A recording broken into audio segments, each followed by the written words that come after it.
एकोनचत्वारिंशोऽध्याय। भगवान शंकर और अर्जुन का युद्ध, अर्जुन पर उनका प्रसन्न होना एवं अर्जुन के द्वारा भगवान शंकर की स्तुति।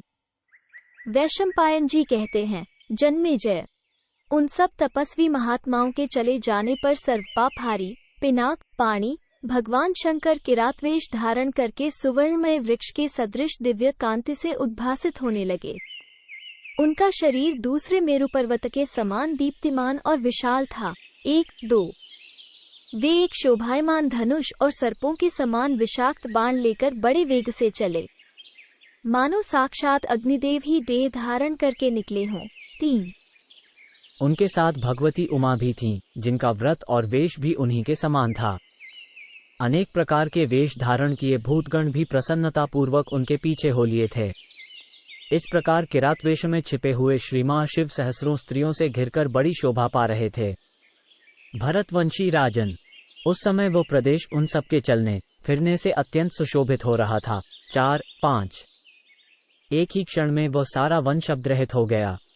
झरनों और पक्षियों की आवाज बंद हो गई। 6 अनायास ही महान पराक्रम करने वाले कुंती पुत्र अर्जुन के निकट आकर भगवान शंकर ने अद्भुत दिखने वाले मूक नामक भूत दानव को देखा, जो सूअर का रूप धारण करके अत्यंत तेजस्वी अर्जुन को मार डालने का उपाय सोच रहा था।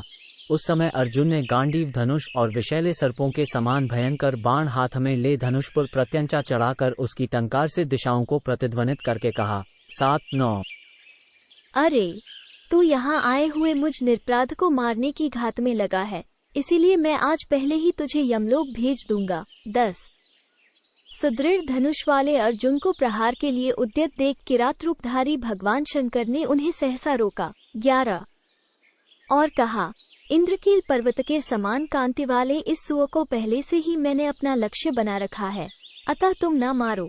परंतु अर्जुन ने किरा के वचन की अवहेलना करके उस पर प्रहार कर ही दिया। 12 साथ ही महातेजस्वी किरात ने भी उसी एकमात्र लक्ष्य पर बिजली और अग्निशिखा के समान तेजस्वी बाण छोड़ा। 13 उन दोनों के छोड़े हुए वे दोनों बाण एक ही साथ मूक दानव के पर्वत सदृश विशाल शरीर में लगे। 14 जैसे पर्वत पर बिजली की गड़गड़ाहट और वज्रपात का भयंकर शब्द होता है, उसी प्रकार उन दोनों बाणों के आघात का शब्द हुआ। 15 इस प्रकार प्रज्वलित मुख वाले सर्पों के समान अनेक बाणों से घायल होकर वो दानव फिर अपने भयानक राक्षस रूप को प्रकट करते हुए मर गया। 16 इसी समय शत्रुनाशक अर्जुन ने सुवर्ण के समान कांतिमान एक तेजस्वी पुरुष को देखा, जो स्त्रियों के साथ आकर अपने को किरातवेश में छिपाए हुए थे। तब कुंती कुमार ने प्रसन्नचित होकर हंसते हुए से कहा, आप कौन हैं जो इस सूने वन में स्त्रियों से घिरे हुए घूम रहे हैं? 17-18 सुवर्ण के समान दीप्तिमान पुरुष, क्या आपको इस भयानक वन में भय नहीं लगता? ये सूअर तो मेरा लक्ष्य था, आपने क्यों उस पर बाण मारा? 19 ये राक्षस पहले यही मेरे पास आया था और मैंने इसे काबू में कर लिया था। आपने किसी कामना से इस शूकर को मारा हो या मेरा तिरस्कार करने के लिए? किसी दशा में भी मैं आपको जीवित नहीं छोड़ूंगा। 20 यह मृगया का धर्म नहीं है जो आज आपने मेरे साथ किया है। आप पर्वत के निवासी हैं तो भी उस अपराध के कारण मैं आपको जीवन से वंचित कर दूंगा। 21 पांडुनंदन अर्जुन के इस प्रकार कहने पर किरात वेशधारी भगवान शंकर जोर जोर से हंस पड़े और सव्यसाची पांडव से मधुर वाणी में बोले। 22 वीर, तुम हमारे लिए वन के निकट आने के कारण भय न करो। हम तो वनवासी हैं, अतः हमारे लिए इस भूमि पर विचरना सदा उचित ही है। 23 किंतु तुमने यहाँ का दुष्कर निवास कैसे पसंद किया? तपोधन, हम तो अनेक प्रकार के जीव जंतुओं से भरे हुए इस वन में सदा ही रहते हैं। 24 तुम्हारे अंगों की प्रभा प्रज्वलित अग्नि के समान जान पड़ती है। तुम सुकुमार हो और सुख भोगने के योग्य प्रतीत होते हो। इस निर्जन प्रदेश में किस लिए अकेले विचर रहे हो? 25 अर्जुन ने कहा, मैं गांडीव धनुष और अग्नि के समान तेजस्वी बाणों का आश्रय लेकर इस महान वन में द्वितीय कार्तिकेय की भांति निर्भय निवास करता हूँ। 26 ये प्राणी हिंसक पशु का रूप धारण करके मुझे ही मारने के लिए यहाँ आया था, अतः इस भयंकर राक्षस को मैंने मार गिराया है। 27 किरात रूपधारी शिव बोले, मैंने अपने धनुष द्वारा छोड़े हुए बाणों से पहले ही इसे घायल कर दिया था। मेरे ही बाणों की चोट खाकर यह सदा के लिए सो रहा है और यमलोक में पहुंच गया। 28। मैंने ही पहले इसे अपने बाणों का निशाना बनाया, अतः तुमसे पहले इस पर मेरा अधिकार स्थापित हो चुका था। मेरे ही तीव्र प्रहार से इस दानव को अपने प्राणों से हाथ धोना पड़ा है। 29। मंदबुद्धे, तुम अपने बल के घमंड में आकर अपने दोष दूसरे पर नहीं मढ़ सकते। तुम्हें अपनी शक्ति पर बड़ा गर्व है, अतः अब तुम मेरे हाथ से जीवित नहीं बच सकते।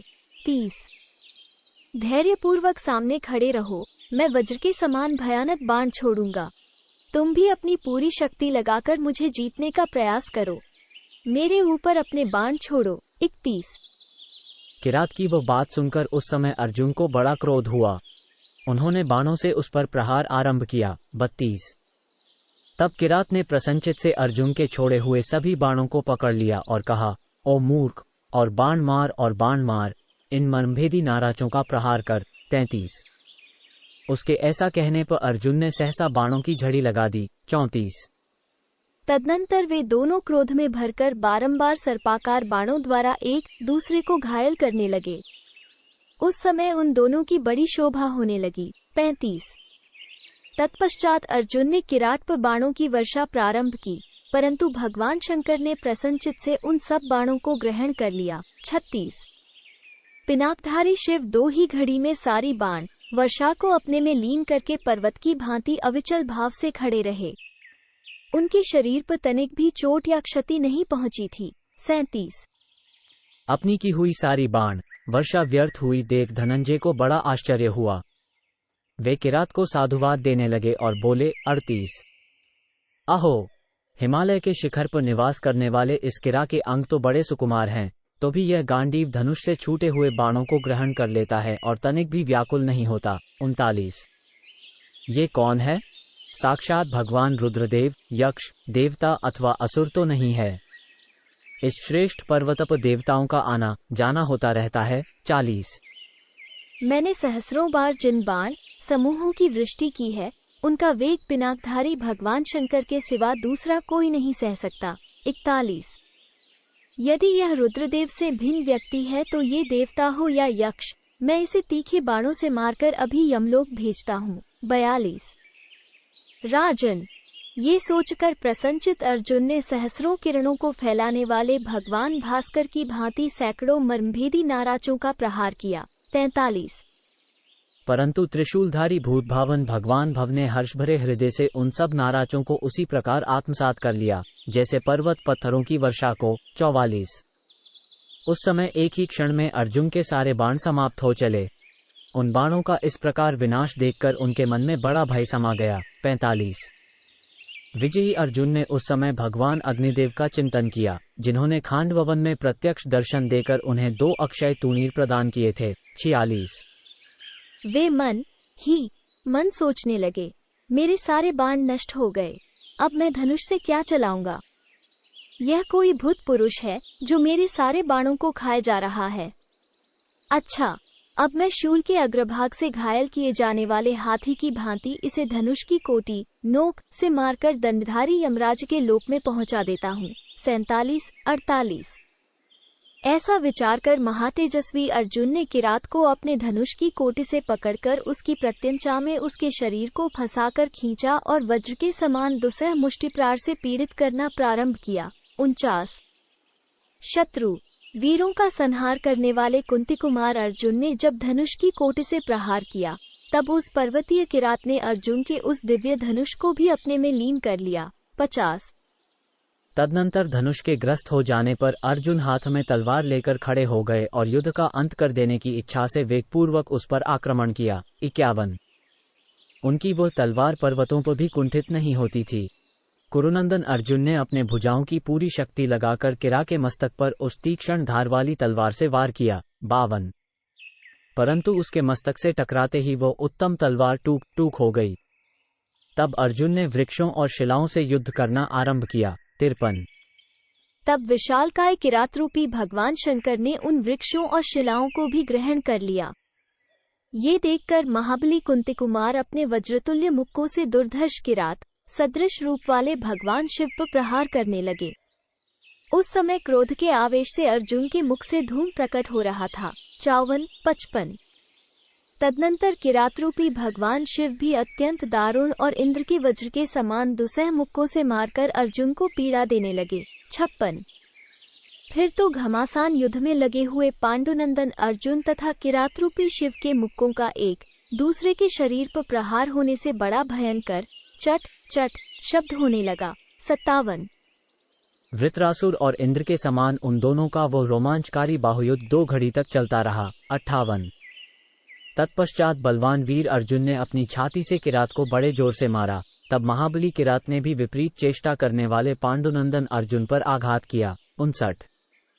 उन दोनों की भुजाओं के टकराने और वक्षस्थलों के संघर्ष से उनके अंगों में धूम और चिनगारियों के साथ आग प्रकट हो जाती थी। 60। तदनंतर महादेव जी ने अपने अंगों से दबाकर अर्जुन को अच्छी तरह पीड़ा दी और उनके चित्त को मूर्छित सा करते हुए उन्होंने तेज तथा रोष से उनके ऊपर अपना पराक्रम प्रकट किया। 61। भारत। तदनंतर देवाधिदेव महादेव जी के अंगों से अवरुद्ध हो अर्जुन अपने पीड़ित अवयवों के साथ मिट्टी के लोंदे से दिखाई देने लगे। 62। महात्मा भगवान शंकर के द्वारा भली भांति नियंत्रित हो जाने के कारण अर्जुन की श्वास क्रिया बंद हो गई। वे निष्प्राण की भांति चेष्टाहीन होकर पृथ्वी पर गिर पड़े। 63। 2 घड़ी तक उसी अवस्था में पड़े रहने के पश्चात जब अर्जुन को चेत हुआ तब वे उठकर खड़े हो गए। उस समय उनका सारा शरीर खून से लथपथ हो रहा था और वे बहुत दुखी हो गए थे। 64। तब वे शरणागत वत्सल पिनाकधारी भगवान शिव की शरण में गए और मिट्टी की वेदी बनाकर उसी पर पार्थिव शिव की स्थापना करके पुष्पमाला के द्वारा उनका पूजन किया। 65। कुंती कुमार ने जो माला पार्थिव शिव पर चढ़ाई थी वो उन्हें किरा के मस्तक पर पड़ी दिखाई दी। ये देखकर पांडवश्रेष्ठ अर्जुन हर्ष से उल्लसित हो अपने आपे में आ गए। 66। और किरातरूपी भगवान शंकर के चरणों में गिर पड़े। उस समय तपस्या के कारण उनके समस्त अवयव क्षीण हो रहे थे और वे महान आश्चर्य में पड़ गए थे। उन्हें इस अवस्था में देखकर सर्वपापहारी भगवान भव उन पर बहुत प्रसन्न हुए और मेघ के समान गंभीर वाणी में बोले। 67। भगवान शिव ने कहा, फाल्गुन, मैं तुम्हारे इस अनुपम पराक्रम, शौर्य और धैर्य से बहुत संतुष्ट हूँ। तुम्हारे समान दूसरा कोई क्षत्रिय नहीं है। 68। अंग, तुम्हारा तेज और पराक्रम आज मेरे समान सिद्ध हुआ है। महाबाहु भरत श्रेष्ठ, मैं तुम पर बहुत प्रसन्न हूँ। मेरी ओर देखो। 69। विशाल लोचन, मैं तुम्हें दिव्य दृष्टि देता हूँ। तुम पहले के नर नामक ऋषि हो। तुम युद्ध में अपने शत्रुओं पर, वे चाहे संपूर्ण देवता ही क्यों न हो, विजय पाओगे। 70। मैं तुम्हारे प्रेमवश तुम्हें अपना पाशुपतास्त्र दूंगा जिसकी गति को कोई रोक नहीं सकता। तुम क्षण भर में मेरे उस अस्त्र को धारण करने में समर्थ हो जाओगे। 71।